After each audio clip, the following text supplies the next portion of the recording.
Thank you very much, fellow Kenyans. Today, I want to speak about the new university funding model. Kenyans, as you are aware, that education in this country is being made unbearable, is being made expensive by the current President, William Ruto. You're all aware what parents are going through, toiling, moiling, doing very odd jobs just for them to educate their children. Kenyans, we know that during President Ruto's time, education was free at the university. Why was education free at the university? We are all aware that during President Ruto's time, there was what we called Boom. Boom was a grant that was given to students to be educated. Ruto was among the beneficiaries of Boom. He was funded for free, got education for free at the university level, and therefore I don't understand why university education cannot be free. I don't understand why we must tax heavily the parents, children who are coming from very poor backgrounds, children who are going to drop out of university because of lack of fees. The current funding model is doing more harm to the poor parents, to the needy students who are supposed to join various universities. We know and we are aware, and we've been told severally by President Ruto, that he used to sell chicken to raise school fees at the high school level and primary school level. He told us that he sold eggs to be educated. Why is President Ruto being inhuman? Why is President Ruto hurting Kenyans?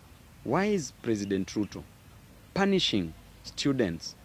Why is President Ruto ensuring that Kenyans are not getting education, and also, for that matter, quality education? Ruto is today a president of the Republic of Kenya because of education. Were it not for education, he would have never come to Nairobi. Were it not for education, he would have never been a president. Were it not for education, he would have never also messed us up as a nation. So therefore, education has played an important role in Ruto's life. Why is Ruto killing education system in our country? As Babu Owino, I know the importance of education. I will do anything so that a child in this country gets education. So that a child that comes from Nyanza region, a child that comes from Mount Kenya region, a child that comes from Rift Valley region, a child that comes from Coast, Northeastern, Nairobi, a child that comes from Eastern gets education.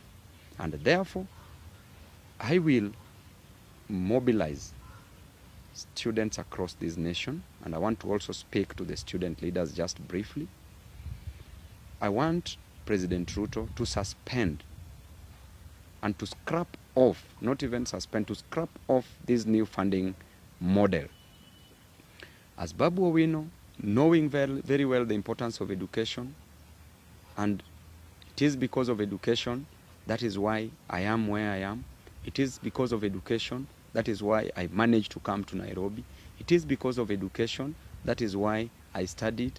That is why I became a student leader. It is because of education, that is why I was elected as a member of parliament. And it is because of education that will make our children, the students, the comrades, make a difference in life. Education plays an important role in economic development. The role of education in building the economy of a state is by provision of new ideas, provision of the technical skills that is needed in every field.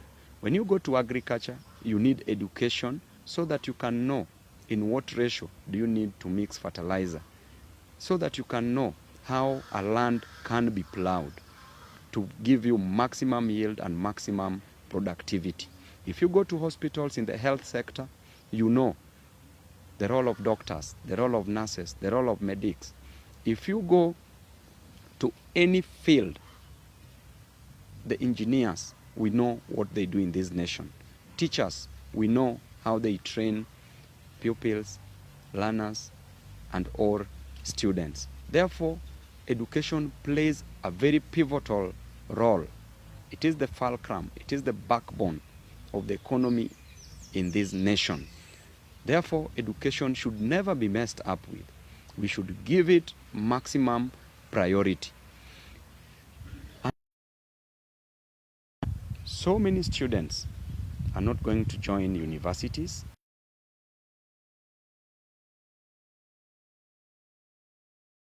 Money. This new funding model, we've seen the way it is working, and it is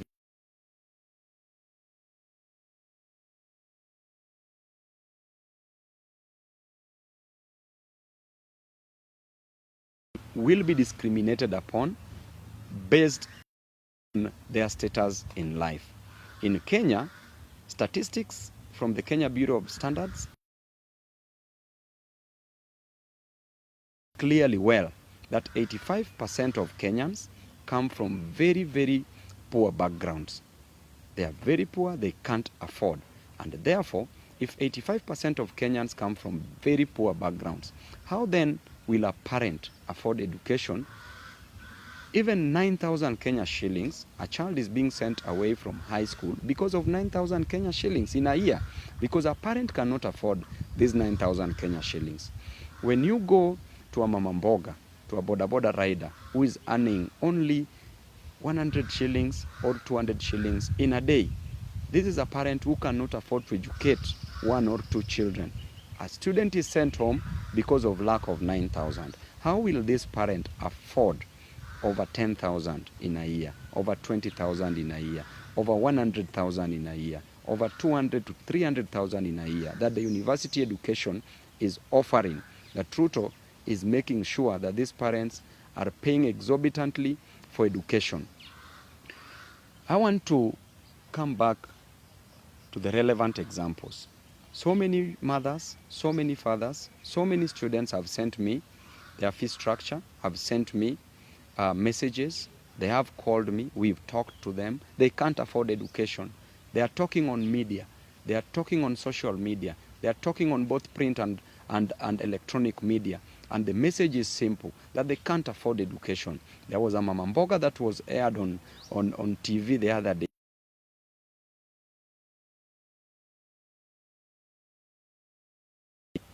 How did you get to know as a president that this mama mboga can afford over 200,000 in terms of fee? How did you know that a boda boda rider can afford over 50,000 as school fees? Ain't this a way of killing education in this nation? We probably know that you are punishing these students. Mr. Ruto, stop punishing these students. We are only asking for one thing, that you rescind any decision, you scrap off this new funding model. We know that it is these university students who are demonstrating together with other Kenyans, and you've come out, you want to punish them so that they don't get education. It is only this education that will make a difference in their lives. Therefore, give them this education. I'm calling upon all student leaders. I'm aware that at 2 p.m., President Ruto is meeting student leaders from various universities with the aim of bribing them so that they don't go on the streets to demonstrate against this new funding model. Universities should not be opened anytime soon until this new university funding model is scrapped off, because it is not working. Everybody in Kenya is poor. Over 85% of Kenyans are poor according to statistics. And therefore, you can't opt to say that they can afford fees so that you put them in different bands. So the band 5, the band 4s, any student that is going to be put in that band and they are poor, they can't afford that education. Therefore, any person that can afford education is not learning in Kenya. They are learning abroad. Their parents have made sure that they are getting access to education outside this country. Any person who is in a Kenyan public university or private university comes from a very humble background, comes from a very needy background. And therefore, the meeting that we are going to do at 2 p.m., I call upon the student leaders. The way you are going to attend those meetings, please do not mess with the future of this nation. Do not mess with the education of this nation. It is only that education that will help us from the shackles of bondage. It is only through education that we shall come from the jaws of poverty. It is only that education that is going to ensure that our children get that which they deserve in life. It is only through that education that the economy of this nation can be built in provision of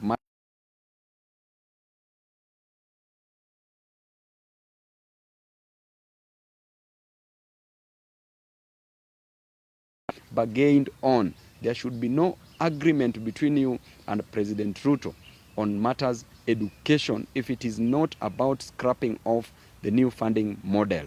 Ruto did say that those who are put in band 1 will pay less fees. If 9,000, if parents can't afford 9,000 at the high school level, how then will they afford over 50,000, 100,000, 200,000 at the university level? And therefore, President Ruto, let's go back to the old funding model where there was HELB, Higher Education Loans Board, where a student having passed examination was being called to the university. They were being given help. They get educated. Then after that, they were paying for these loans after their education. Let us not mess the over 200,000 students, over 100,000 students who are not capable of joining universities. And for those who are going to join, they are going to drop out because in one way or the other, they are not going to afford this fee moving forward. Student leaders, it is my prayer to you, together with the students. I know universities are coming back in September. There are those who are joining now, this week, next week, for the first years. I urge you all to hold peaceful demonstrations in all universities in Kenya, both public and private, and also in colleges. Please hold peaceful demonstrations. Let it not be once, let it not be twice, let it be almost on a daily basis so that this new funding model will be scrapped off. We've given sufficient time to President Ruto to rescind this decision, but he has refused. He's busy calling student leaders in State House to bribe them. Refuse this, reject this in totality, occupy the streets, come out in large numbers, fight for your own rights, fight for your own life. And I believe that you are going to achieve it. If we made it in the finance bill, if we made sure that the finance bill wasn't signed by Ruto, we can make sure that this university funding model is scrapped off. So comrades, I'm with you in this war. We shall fight together. We shall win this. Ruto is only one person with a few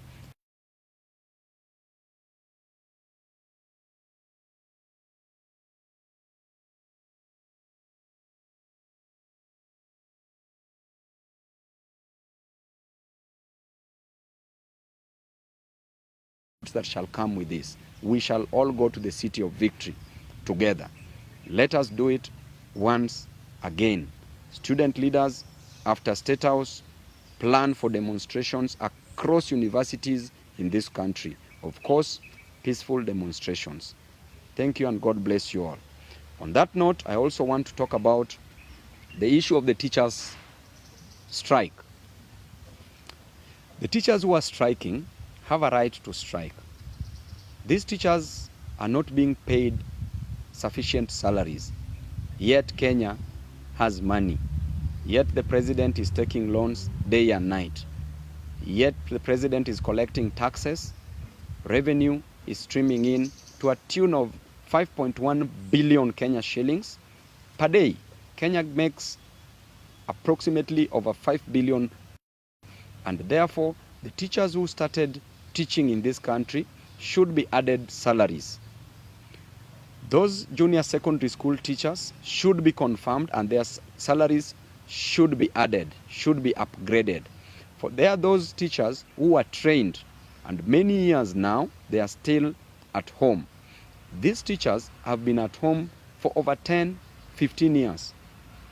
2, 10, 15 years and even more. These teachers can't get jobs. Jobs must be created for these teachers because schools are available. The student-teacher ratio should be determined carefully. There should be at least 1 to 40 students or even reduced to one teacher to 30 students per class. And therefore we should build more infrastructure in terms of classrooms, and therefore we should employ more teachers. Those are the things that the president should concentrate on. I've always said that there are 3 types of brains. The first type of brain is a brain that thinks for itself and makes very wise decisions. That brain is called an extremely intelligent brain. Number 2, there's a brain that is thoughtful. It never thinks for itself, but is thoughtful. And that brain, the moment it is thoughtful, makes proper decisions and delivers, acts. That brain is called an intelligent brain. Intelligent brain. And then the third type of a brain is a brain that is never thoughtful, neither does it make any decision. It is never thoughtful, and it does not think for itself. That brain is called a worthless brain. President Ruto, among these 3 types of brains, where do you belong? Choose for yourself. You either think for yourself or allow yourself to be thoughtful and act. So, when it comes to teachers, provide employment for teachers, increase their salaries. To the lecturers in universities, increase their salaries. Employ more lecturers so that the student-lecturer ratio is also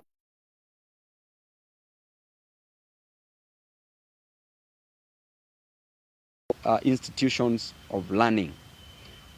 So, on that note, comrades, let there be comrades' power.